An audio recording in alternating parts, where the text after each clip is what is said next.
This new little resistance band, I love them. It's like the land of misfit toys. I do wonder whether or not the algorithm could find out about and if it could use that to get to do something to betray her. Today, guest host Dawn and I are talking about the thrilling science fiction TV show Silo Season 3, Episode 5, Memory, so spoilers are ahead.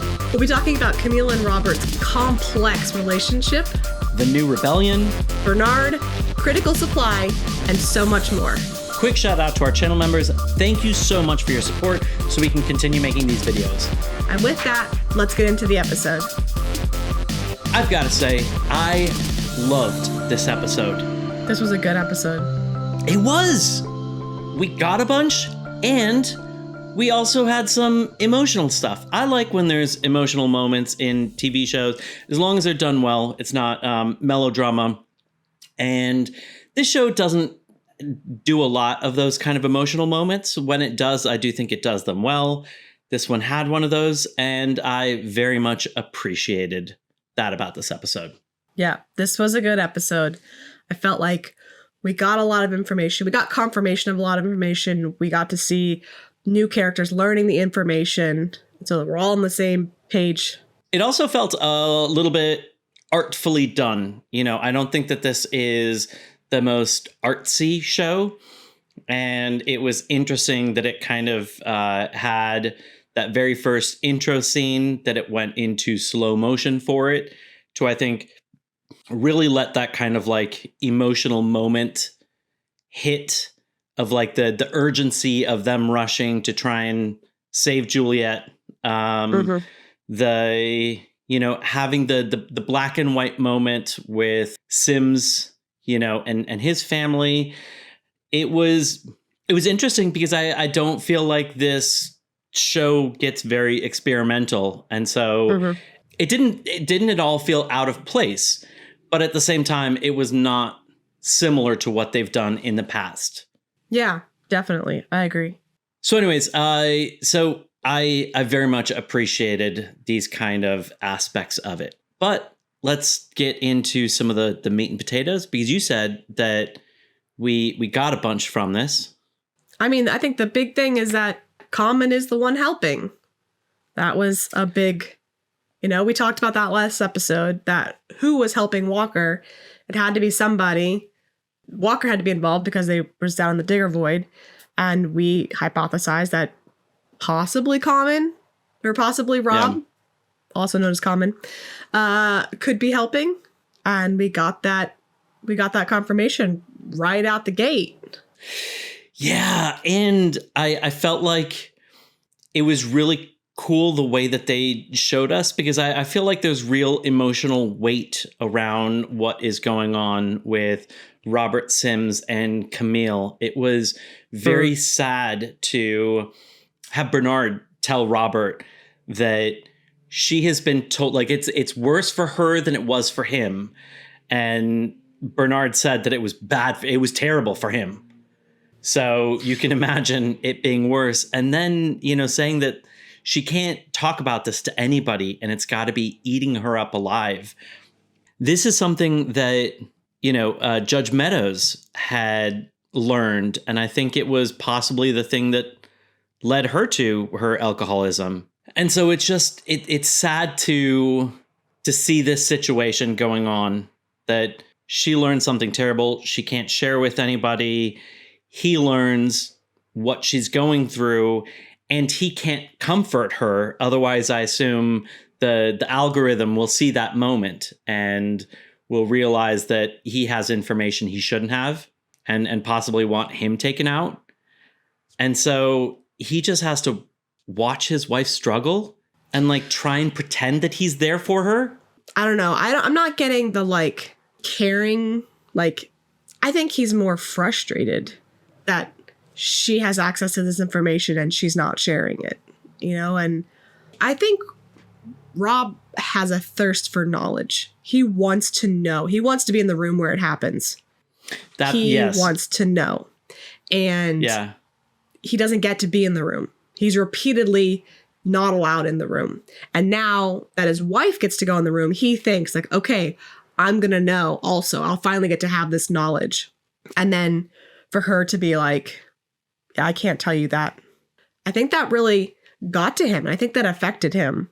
Also, the way that she had to kind of put him in his place, you know, as far as saying, I don't think I'm the first head of IT to ask you to handle something, you know, and Yes. I think he got kind of taken aback by that, because at first I think it was, you know, kind of his partner that was like insinuating that she needed help. And then that little bit of clarification was kind of like, no, I'm not saying this is your partner. I'm saying this is your boss. Is she his boss? I mean, I guess the Kind head of of like IT secret boss, because like, yeah, a head of IT gets like all the information from like, has the order, has all the information from the algorithm, and secretly runs things while just pretending to, you know, turn on fans and like make sure that, you know, all the like electronic stuff operates, you know, but secretly kind of runs it and secretly tells people in Sims's position what to do. Right. But is this the AI telling Camille like, hey, have Rob do it? Have that guy do it? Or is this Camille being like, well, I know that he used to do stuff for Bernard, so I'm sure he'll do stuff for me. I don't know. It's a weird place to be in, because, you know, it's like, is she acting because of the voice, or is she acting and saying the thing she is because, you know, that's how it was done before and she's just trying to follow suit, you know? But she is, I mean, she's pretty much asking him to, he's like a hitman, you know, she's asking him to take out 3 people. That's a big ask. Yeah. Or maybe it's not. I don't know. It seems like a big ask, but I guess they did try to turn the silo. I feel like Sims in the past has tried to turn, or Robert in the past has tried to turn the silo against people. So like he turned it against Shirley and Knox. And it's like, you know, it won't be on me. You know, I don't have to physically do it. Right. But yeah. And he's definitely offed people before. So I think he is, I think he's got pretty thick skin, and I think he's got a pretty good understanding of that. I think it was just that moment of the power dynamic shift of the thing that he had always wanted, that was like right there, you know? Yeah. Just so close and yet just out of reach. And it seemed like he was working towards it, because he was being considered for the shadow position. He was like the number 1.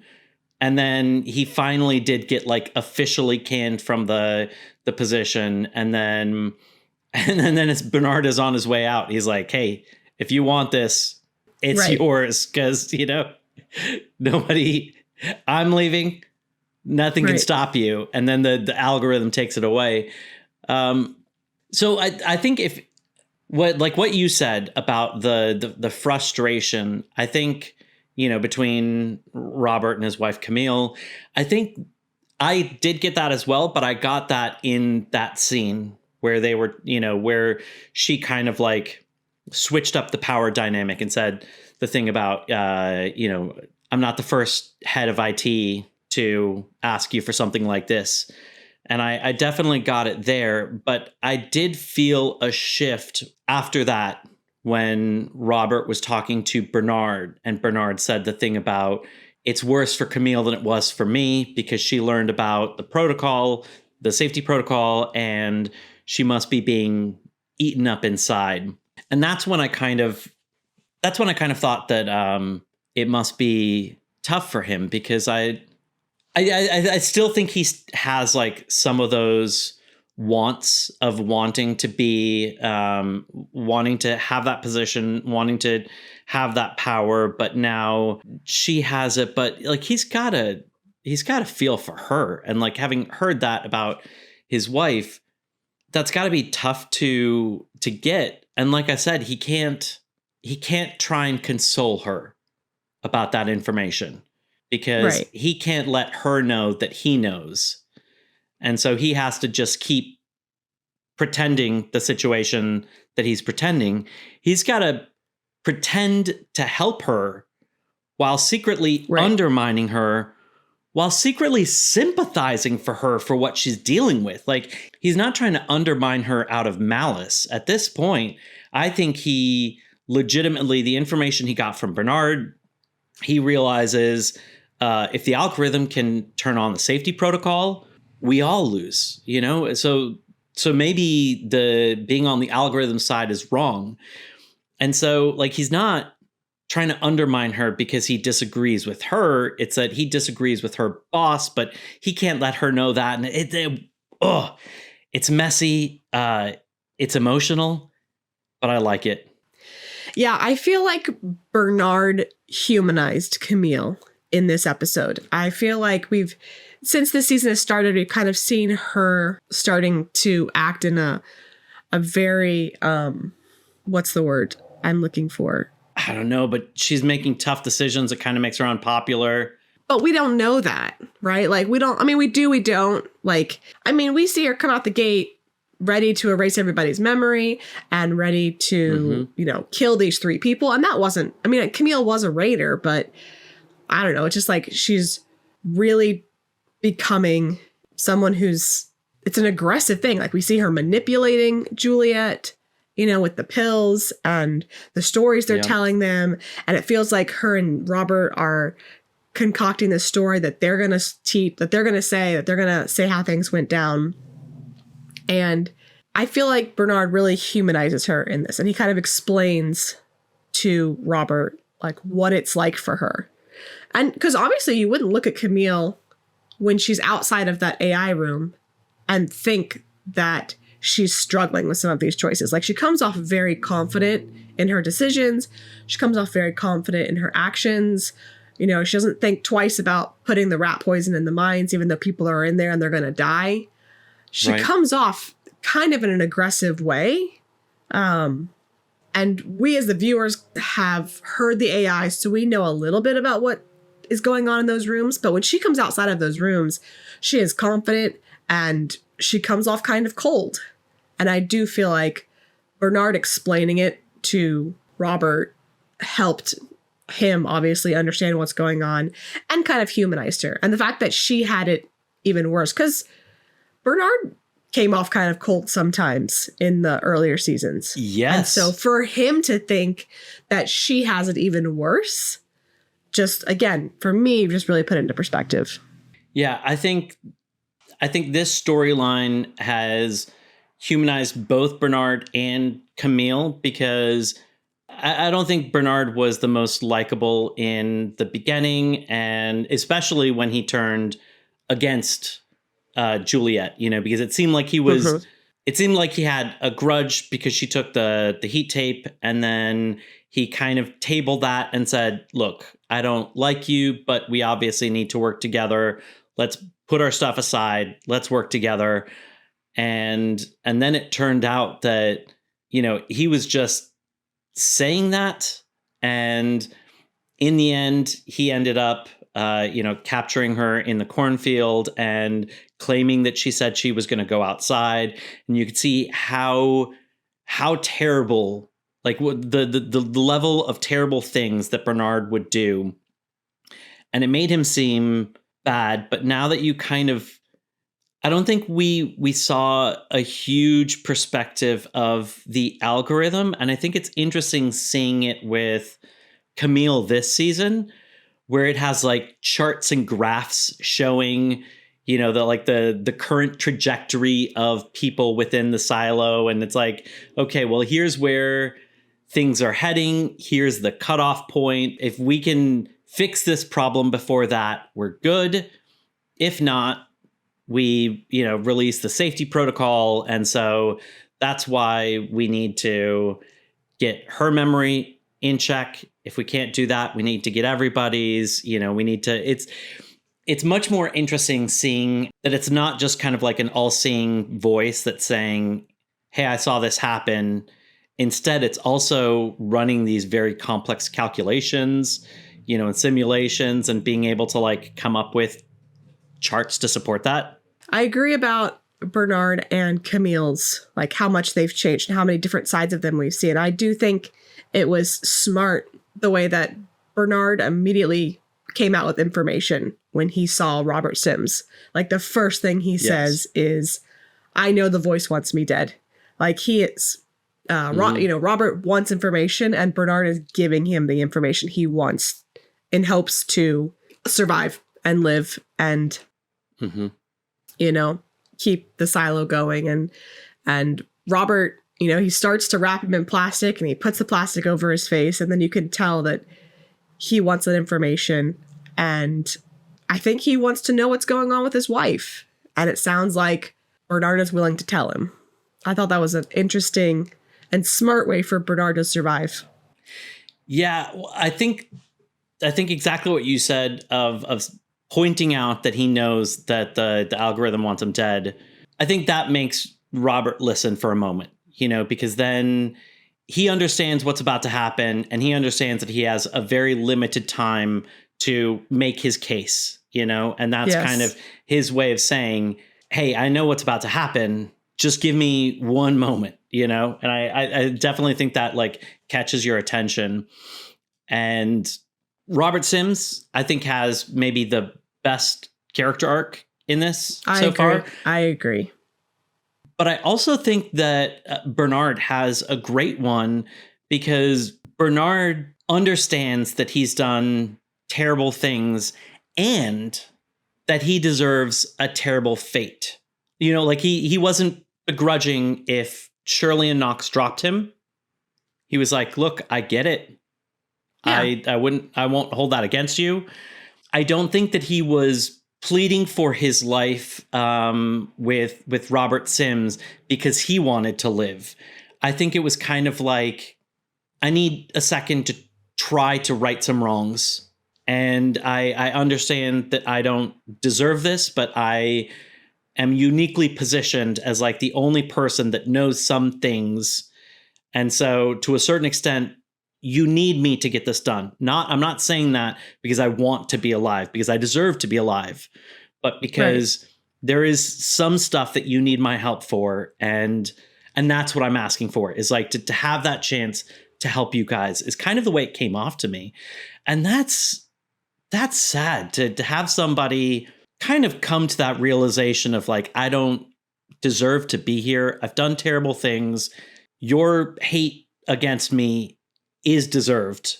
And I don't think he can even really like apologize for it. It's kind of like, yes, you're right. I did terrible things. Yeah. I mean, he was ready to walk out and kill himself. So I think he had come to the end of what he was willing to accept, and like between the voice and like what could potentially happen, like he was done with that. And so this is kind of like a bonus, like, everyone thinks he's dead. And so he can, from behind the scenes, like you're saying, right, a bunch of wrongs and help the people of the silo. Yeah. And I was really impressed with, we said that, or you said that like a lot was revealed this episode. I thought it was interesting that there was a decent chunk of flashback in this episode, not like the Daniel Helen flashback, but like flashback to when Juliette got back into the silo. So a decent chunk of time was kind of around that and kind of catching us up from there to where we are now. And yet with doing that, they were simultaneously able to give a bunch of information. And for me, it didn't feel like an exposition dump. Like some of the information this episode was revealed in a show don't tell way.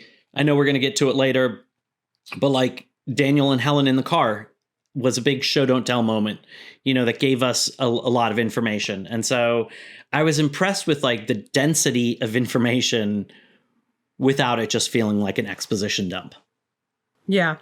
Also, I love the fact that like finally getting to see how Juliette came into the silo ended up clearing up one of the things that didn't quite make sense to me. I said this in episode 1 or episode 2.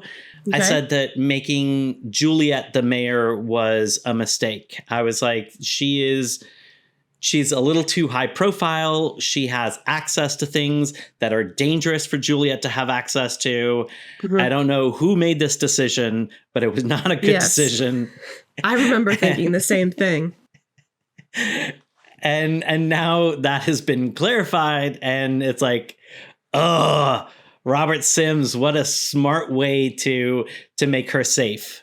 Very quickly, he made a lot of things happen between getting Bernard carried down. Like, he wasn't very gentle with that man, and that man had a lot of burns. Yes. Like, to get him wrapped in plastic, get him in a bag. He got drugs because he gave him something, and then had him carried down, I don't even remember how many stairs, and not kill him even on accident. And then he got, Juliette to be people to rally for her to become mayor. He got a hold of Walker and head of supply. Oh yeah, Carla McLean. Got Walker and McLean to jump in and help. He got someone, I can't think of what her name is, one with the cat, to get the pills. Regina, he got George's ex. He got a lot of people. He got the badges made.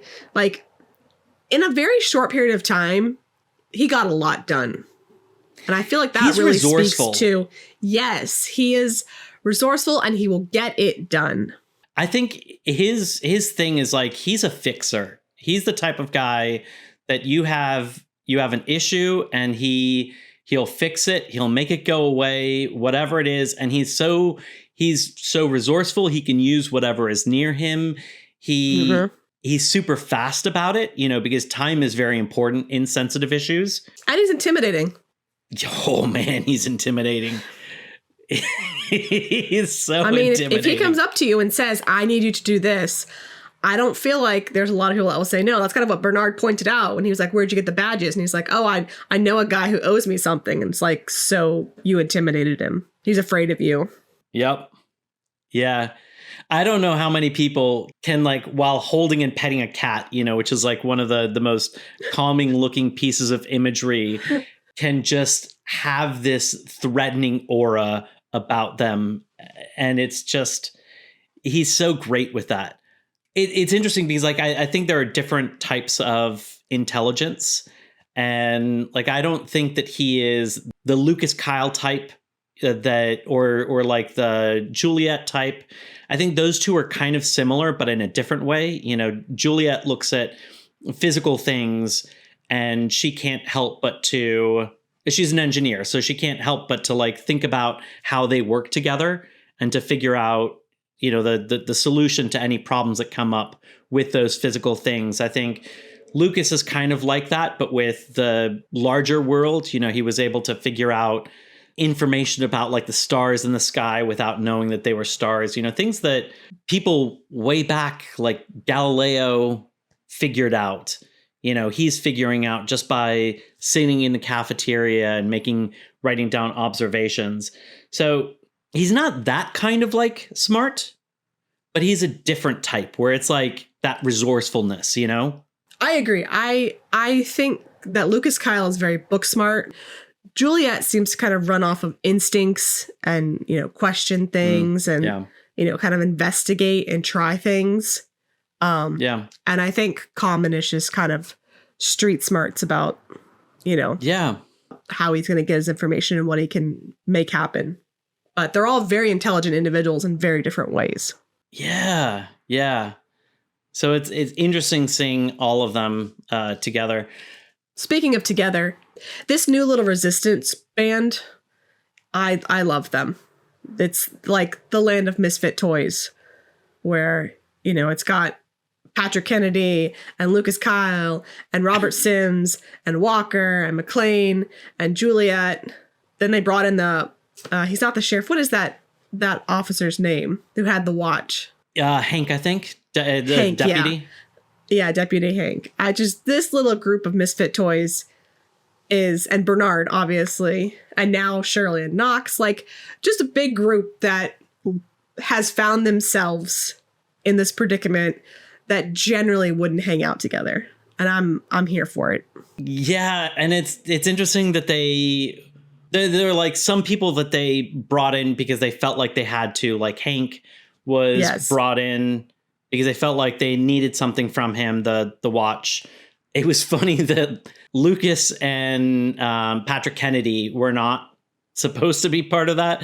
And it was almost comical the way that they were brought in, you know, being kind of caught in the dark, just as like the match goes. So this is and I theorized last episode that we were getting the group coming together and that it was going to be a formidable group. You know, it did seem like I didn't guess that we were going to get all of this together.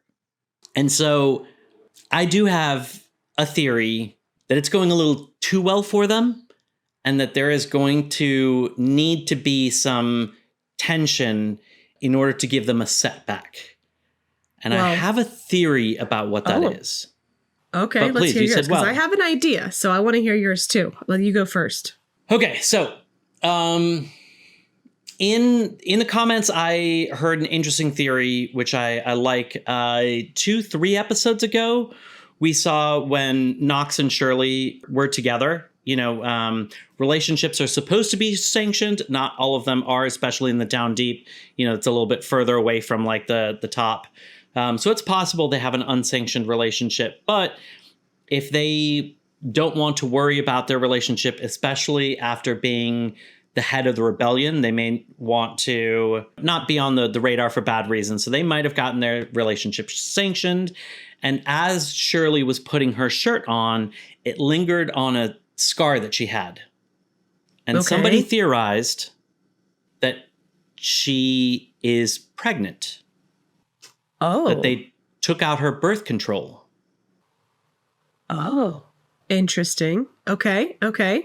I like that theory. I don't know why they would have lingered on that scar, because I can't remember that scar from the past, so I don't think it's related to something that we saw. And unless it's going to be related to something we're going to see coming up at some point, I do like that theory. And so, interesting. Yes.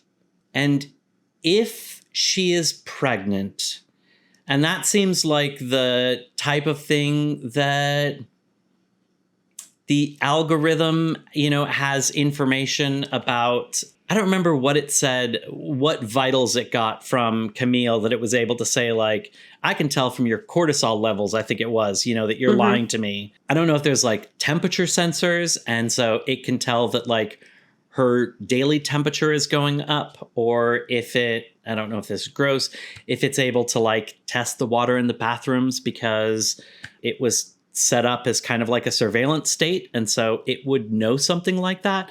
But I do wonder whether or not the algorithm could find out about her getting pregnant, and if it could use that to get Shirley, even though she is Juliette's best friend, to do something to betray her. Because a baby is a pretty tough thing to be used as bait, you know? Like, people will, especially when there are programs like this in place that won't allow you to try on your own, where it's like, if she screws this up, there is no way that the silo gives her another chance. Right. And so I'm worried because otherwise I don't know why I don't know why this storyline is coming up. You know, the only other thing I could see is that she's not willing to do some things that are too dangerous because she doesn't want to threaten the baby. But that doesn't seem like a very interesting storyline. So I don't know why they would have her possibly get pregnant unless it is to create some type of tension like what I'm suggesting. Interesting. Okay. Ooh, I mean, Robert Sims' child is definitely what changed him, you know, this season. Like we're getting a lot of references to that night when Juliette went into their home, and you know how that night changed the Robert Sims and his son. Yeah. And that's where the whole Pez dispenser came out and it became their thing. So interesting. Okay. Mine wasn't quite like that. Mine That's was okay. more along the lines of what's going to happen to Robert Sims now. We saw at the very end of this episode, Camille and Robert Sims taking a look at each other, and she didn't look pleased. Is she going to send him out to clean? Is she going to have to send him out to clean? Ooh. And if so, can they put the same tape on him that they put on Juliette, and Juliette can send him back to Silo 17, back to Solo? Yeah. I don't know. But I feel like there has to be some consequences to his actions. But yeah. if he's also the one who takes care of everything and punishes those people, then who's going to do the dirty work? Yeah, and the show has shown in the past that it is willing to give up major characters. I think season 1 did that a lot more than season 2. We lost the original Mayor Johns, right? We lost the sheriff's wife, right? The sheriff, Mayor Johns. I can't remember the deputy's name who fancied the mayor. Yes. Season 2, not so much. I'm sure somebody will correct me in the comments if I'm wrong. The only one I remember that really stuck out was the Juliette's shadow and mechanical. Hey, Future Sterling here, jumping in, not to prevent you from jumping in the comments and telling me why I'm stupid. Honestly, that's great for our videos when you do that. Instead, I'm telling you the reason why I was being stupid. Somehow, I totally forgot the most impactful death of the season, Juliette's dad. I don't know how I did it. Legitimately, I don't know how I forgot it, but I did. Back to the video. That one was kind of the sad one, and I feel like we'll probably get one more between season 3 and 4. I don't know who it is. We may not get one this season just because, I talked about this last episode, the fact that book 2, which is what season 3 is based off of, actually is basically only Daniel and Helen's story. It doesn't really deal with the silent. We don't see Juliette until like the last chapter or last page, right? Or read about her until the last chapter or last page. So we haven't read the books. No book spoilers, but that's just what we learned at Comic-Con. So I'm curious whether or not they will be able to build in a big death. They could possibly build it in the current timeline with Daniel and Helen. Yeah, might be yeah. something in or that, they could in even that timeline. If there is a major death in book 3, it's possible that they can like bring it forward a little bit. So I could see something like that. I don't think we're going to lose Robert Sims. I mean, I hope not. I mean, I could be wrong, but I feel like he's going to hold out till the end. I mean, I don't know if he survives book 4 or season 4, book 3. Yeah. But I do think he'll survive. I hope he survives. I do think he'll survive. So he's my favorite this season. He is absolutely great. He's got such a presence on the screen and off the screen. When we saw him at Comic-Con, he was absolutely great at Comic-Con 2 or 3 years ago when we saw him right before season 2. He did a little freestyle at the end of the panel, and it was phenomenal. He's just got he had warmth on the stage, which is interesting because he can have this such a weird mix, where I remember in season 1 when he met Mayor Johns on the farm level, and he met her with that blueberry tart or something like that. Or strawberry, something, whatever it was. And there was both warmth in like doing something nice, but there was also like are you trying to poison us? Or, you know, right. He's so good. So I hope we don't lose him. And I definitely feel like this season is showing his softer side. His, you know, he said he's tired. You know, when Juliette said she remembered, he's like, go, like, save the people. Like, it's definitely changing, and he's showing that softer, more compassionate side this season. So let's talk about the other big revelation we got this episode about what's going on in the silo, and that is critical supply. That's unfortunate. And if I were them, I would start taking out some light bulbs now. If the light bulbs are the problem, maybe you don't need 3 light bulbs to light the hallway. You just need 2. See if you can save some of those. I think that would lead to panic. That's probably true. That's probably true. Okay, so this theft of supply has kind of been going on the whole show, right? They've kind of casually mentioned it throughout. Yeah. Do you have any theories as to who it is? So I feel like what is her name? Glenda Harwood feels too obvious. I agree. I think she's too obvious. Yeah, I think that was a setup to kind of surprise us, because she also, I know you want to play it cool if if you commit a crime like offing Orla Kent. I know you want to not show that you're nervous. You want to play it cool around the cops. But she wasn't just playing it cool. She was being rude to Orla's memory in a way that I don't think you would do if you think you might be a suspect, Right.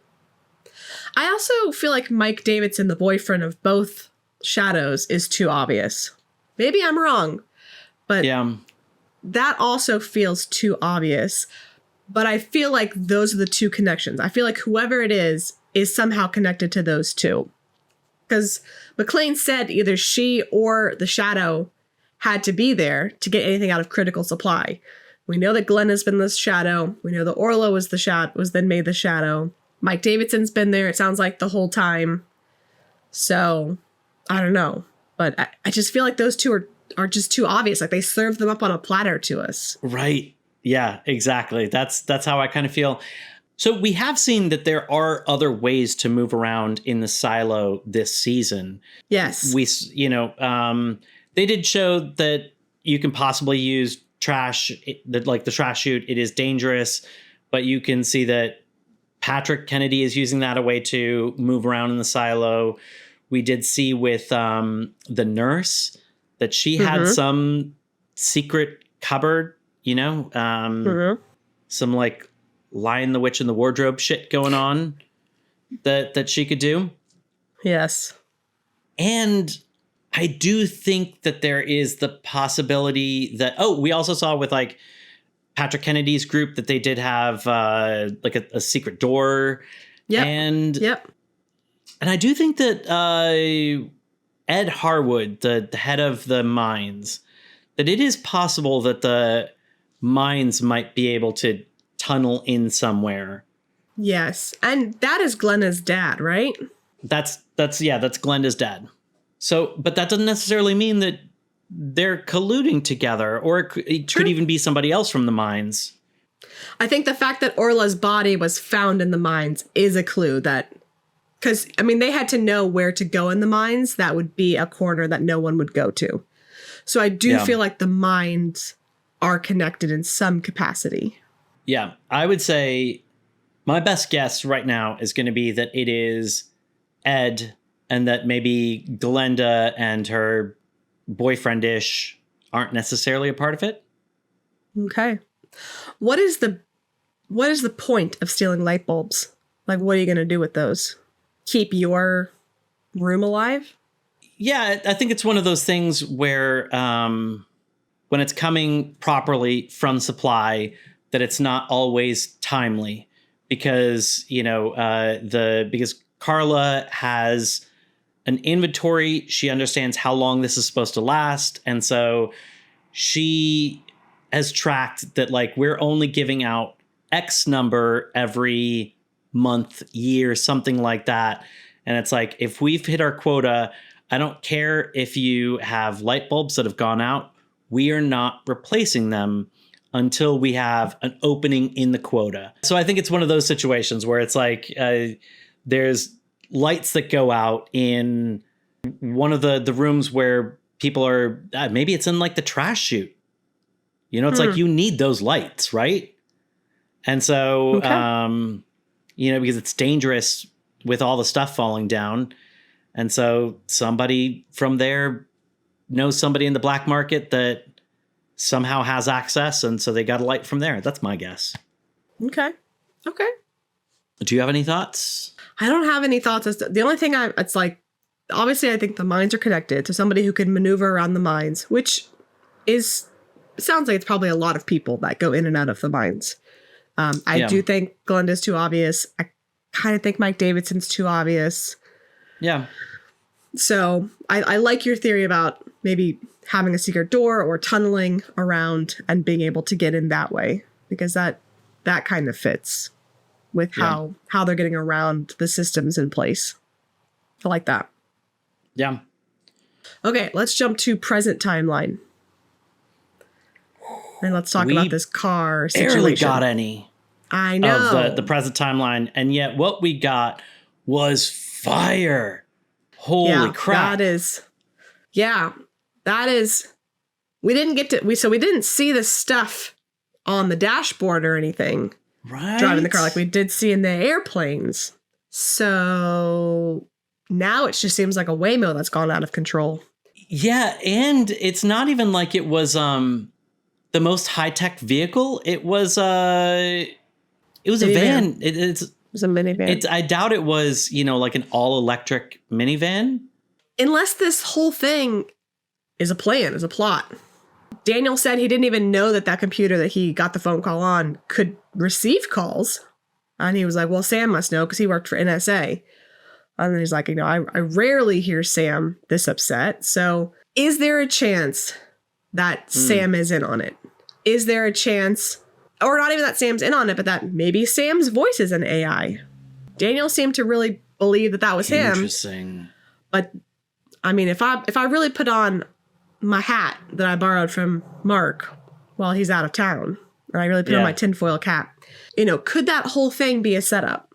Could they have set Sam up to make that phone call, to put that advertisement or whatever it was on the light post that Daniel would see? Because he said he got the minivan off of a light post posting, so it's right. It's like it could be stolen. I don't know. Like, is this all just a big plot, or how else would they have gotten control of that car? Because like you're saying, it's probably not all electric, and I don't know. I mean, I think that potentially points to the fact that whatever this stuff is can potentially affect more than just like electronics. Yeah. That it. But how? I guess, or maybe not, because even older vehicles have power steering. So there's like some mechanical support that. Yeah, but this was, it was doing the pedals. It was doing the steering. Yes. It was doing a bunch of things. So it feels like it really took over the whole car. I would imagine if they had their phone plugged into that minivan, that it wouldn't let them make a phone call. Yeah. So maybe this is more than just electrical, like you're saying. Maybe there's some other things to it, some other magical science stuff that we don't know about. Or maybe this is different. Like I said, we didn't see the black stuff on the dashboard. Yeah. So I guess the next question would be, where are they taking them? They could have crashed that car instantly and been done with it. It feels to me, and this is why I kind of think that somebody's in on it. Oh, obviously somebody's in on it, but it seems like it's taking them somewhere. Yeah. And so the question is, where is it taking them? I mean, I imagine it's somewhere to the government. I think, okay, so we can kind of make some pretty safe assumptions based off knowledge we have. Like, I think it's, obviously this could be wrong, but I think it's a pretty safe assumption that Daniel and Helen end up in the silo and or working on the silo project, because we have Daniel's voice, I feel pretty confident, is the voice of the algorithm at this point. Helen's trinket, the Pez dispenser is in there. So to me, it feels like they are going to be part of this. Yes. I think that they want Daniel's help because they need the silos, and he built something that they can use. And I think that maybe they want his mind as the person who built it. Like there are probably some modifications that they need to do to it, and it would be useful to get the person that built it. And so the way that I think of it as is that, like, I doubt that those two would be completely in on it. I think that they may be coerced. And so I think they may be kind of unwilling participants or pushed against their will, but like kind of doing it because they have to, they feel obligated. So I do think that Daniel might have built in some kind of like backdoor help, something along those lines, that it's like, well, if I have to be part of this, I at least want to do something that they're not aware of that will give the people in here a chance. I hope so. That's kind of my guess. Okay. There was one thing I wanted to at least briefly talk about. There was an interesting quote from Robert Sims, and it made me think of like some of the complex choices that people are making that can be, on a whole range of like good and bad, whether or not it's like good for the person or good for the silo. It's interesting, like the complexity of choices. And Robert says that the pact says a lot about what's outlawed, but never said why. And it's interesting because then that means that he is following the letter of the law, but he doesn't understand the intent. Yeah. But he wants to now. Yes, he does. And it's interesting to me because I feel like I've seen situations where there are people who follow the letter of the law, but they very much abuse that. They're not like actually following the intent of it, like the reason that it was built, but they are technically following it. To an extent, they're like abusing the system. They know the law so well that it's like, oh, I can do this, this, and this, and you can't stop me. And it's like, well, that's not what it was built for. And then there's other people who are, might be considered doing wrong things because they are going against the letter of the law, but they are actually trying to follow the intent, like the reason that it was instituted. And it's kind of interesting to me that, and I guess that's the way that laws are made. I don't think that laws generally explain why they are there. It's not like we are creating this law to do this. It's just like the law is, this is what the law is. Well, I mean, I think it's hard. There's always exceptions to everything, and so it's like you create this law with this general intention of preventing or, saving or whatever. And then there's always going to be like, but what about this? But what about this? And I feel like some people abuse that. It's like what you were saying. They take advantage of the knowledge they have or the intent they have, or they, literally interpret things. And so it's not a perfect system for sure. It is interesting. Oh, so just, that Robert's been just doing it all these years. And, I do think he like maybe thought, why, but I mean, Sheriff Billings follows the rules. He's not asking why. He is. I mean, maybe he's starting to now he is. Yes, now he is. But all of his life, it's been, this is what the pact says. This is what the pact says. He memorized it. Like, that's what he lived by. Yeah. I mean, I think, going back to kind of Robert, I think that why doesn't necessarily matter to fixers. And I think he kind of said it to a certain extent with Regina when Regina asked, what are the current pills that she's getting? Right. And he said, it's better that you don't know, what you don't have to, or something like that. Yeah. And I think that's probably very much been his life as a fixer, where he's wanted to get to that spot where he is in the room where it happens and he's maybe making some of those decisions versus like executing those orders. But while he was at the executing orders level, I think he was very much don't ask and just do. Yeah. I feel like you can definitely see that in this episode where Camille is like, I need you to take out these 3 people. And you can see like, his face wants to be like, but why? Like, they just got back. Yeah. They have all this information that we can learn, Right. But he says, okay, which one first? Like, what's the priority? Yeah, what's the priority? He's going to do his job. But you can see that he's like, got questions. Yeah. Yeah.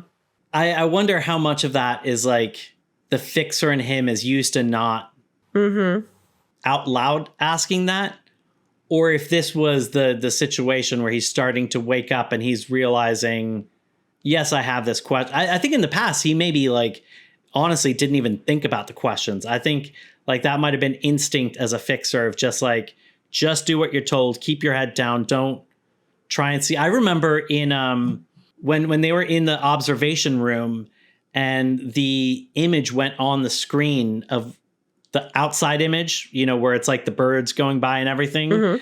And Bernard told everybody to turn around, and, you know, Robert turned around, you know, like a child's like, and trying not to remember what he saw. He's really changing. Yeah. His arc is good. I like his arc a lot. And not that everyone else's arcs aren't also good, but for me, Robert Sims is really, it's good. Yeah. Yeah. Okay. So, one more kind of tiny thing, which I think a lot of people might have assumed up to this point, and I was kind of thinking about, but I think that this was the episode that like really solidified it for me. I don't think it is dangerous to go outside. I think that the poison that they use for the safety protocol is what they release when somebody goes out to clean. They release a little bit of that to kill them. Because last season, Solo said that when the rebellion happened, it was fine for a little bit. And then they started. And I don't remember if it was, I think it was Camille, when she was talking about the two people coming back, you know, Juliette and Bernard. She said poison, like their body would need to be incinerated because of the poison. And who said that? I think it was Camille. Okay. It was. I thought they were talking to the, or it was the algorithm, and it was like they used the word poison, which is the same word that is used for what is in the pipes that's capped at 15 or whatever. Okay. And to me, it seems like that is just a very specific word. Interesting. To you know, because like yeah. So they know it's poison. It's not radiation. It's not. I don't know. It just very specific word, and that with like what Solo said, just kind of made me think that. I can see that. Speaking of new words, I do love how excited Walker got when she learned the word channel. That was, oh my goodness. That was interesting. That was just interesting to hear. What were they calling them? Signals, I think, before that. And she's like, channels. Yeah. Speaking of those, just real quick. Sure. So they said, Bernard said that Solo 1 monitors all communications in all of the silos. Yes.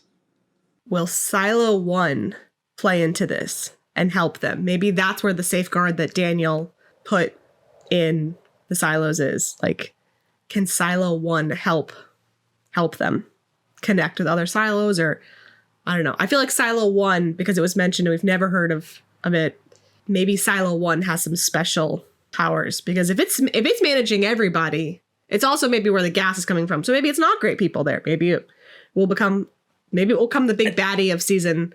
That's 4. What I think it is. It is maybe the one that's running it all and making that's making the call to like run the safety protocol and like pushes that button or whatever. So I think that is the bad one. Is that AI? Is the AI doing it? Or is it not really? I mean, I guess it could still be AI, or is it like Silo 1 in real time kind of evaluating what's going on?